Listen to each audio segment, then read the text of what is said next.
சில பேர் சினிமா பாட்டு கேட்கறது தப்பா பாஸ். என்னப்பா சினிமா பாட்டுல வரிகள் என்ன இருக்கு? பரிசுத்தத்துக்கு எதுமான வரி இருக்கா? இல்ல.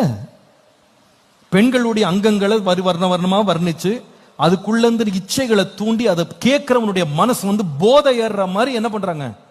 வசனங்களை போட்டு அவனை பாட வைக்கிறாங்க, சிந்திக்க வைக்கிறாங்க. அவனை வந்து அவன் மனசை வந்து மாம்ச இச்சைகளால பெருக பண்ணிட்டா அவன் எல்லாமே அதுக்கேற்றப்பட்டு தான் செய்வான். அவன் லைஃப் ஸ்டைல் மாறும், அவனுடைய மாரல்ஸ் மாறும், அவனுடைய ஒழுக்கங்கள் எல்லாம் மாறும், அவனுடைய யோசிக்கிற திறன் மாறும், அவன் சிந்திக்கிற விதமே மாறும், அவன் பார்க்கிற விதம் மாறும்.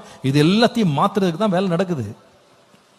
இன்னைக்கு நிறைய பிள்ளைங்க, நான் ரொம்ப வேதனையோடு நான் சொல்றேன், கிறிஸ்தவ வாலிப பிள்ளைங்க, வேதத்தை பிடிச்சிருக்க பிள்ளைங்க கூட இதை பற்றி சரியான தெளிவு இல்லாம என்னென்னமோ சொல்றாங்க. எனக்கு புரிய மாட்டேங்குது. இதை நான் பார்த்ததில்ல, ஆண்டருக்கு முன்னாடி சொல்றேன். K-pop-ன்றாங்க, அதுக்கு செக்குலர் மியூசிக் கேட்கலாமான்னு கேட்கறாங்க, சினிமா பாட்டு கேட்கறதுல என்ன தப்புன்றாங்க. சினிமா பார்க்கறது தப்பா? பதில் ஒரே பதில் தான். அந்த சினிமா உனக்குள்ள பரிசுத்தத்தை தூண்டுமா?